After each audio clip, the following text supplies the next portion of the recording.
పని చేసుకుంటూ వినండి, సరేనా? మేము మోక్ష ధర్మ ప్రశ్నించి వచ్చినాము. ఊళ్ళలోకి వెళ్తే ఎవరు లేరు. ఎందుకు అంటే అందరూ ఏం చేస్తున్నారు?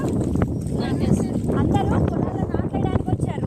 మేము ఇంటికి ధర్మ ప్రచారం చేస్తూ ఉంటాం అనమాట. మన హిందువులు చాలా మంది మతాలు మారుతున్నారు కదా, దానికోసం ప్రతి ఒక్కరికి చెప్తా ఉంటాము. అయితే అక్కడ లేరు కాబట్టి మేము ఎక్కడికి వచ్చాము ఇప్పుడు? పొలాలకు వచ్చి ఈ పని మీరు చేసుకుంటూ మేము చెప్పేది వినండి అని చెప్తా ఉన్నామమ్మ, సరేనా? మీరు ఇంత చేస్తున్నారు కదా, మళ్ళీ ఇంత దీపాలు పెట్టుకుని అలాంటివి చేస్తూ ఉంటారా? చేస్తారా? అయితే ఎవరైనా క్రిస్టియన్స్ వచ్చారమ్మా మీ దగ్గరికి? మతాలు మారండి, దేవుళ్ళు మారలేదు చెప్పారు కానీ మీరు మారలేదా? అవునా? ఏమని చెప్పారు? అంటే మారితే బాగా ఉంటుంది, ఇంట్లో బాగుంటుంది. క్రిస్టియన్స్ లేకపోతే ఇంట్లో బాగుంటుంది, బయట బాగుంటుంది.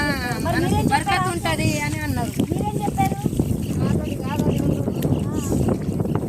అయితే చూసారా, క్రిస్టియన్స్ లేకపోతే బరకత్ ఉంటుంది, అంటే బరకత్ రోగాలు పోతాయని చెప్పారు. అంటే వచ్చిన డబ్బులు నిలువ ఉంటాయి, వచ్చిన డబ్బులు నిలువ ఉంటాయి, బయటకి వెళ్ళాల్సిన అవసరం లేదు. నిల్వ ఉంటాయా? మన ధర్మంలో మన లక్ష్యం ఎవరి దగ్గర ఉంటుంది? మన దగ్గరే ఉంటుంది, వాళ్ళ దగ్గర ఉంటుందా? కాబట్టి ఎవరైనా మీ దగ్గర మతం మారుతామంటే మారకండి, సరేనా?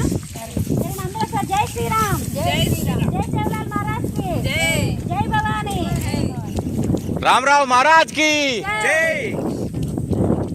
సరే మంచి పని చేస్తున్నారు. సరే అమ్మా, వెళ్ళొస్తాం మరి అందరికి.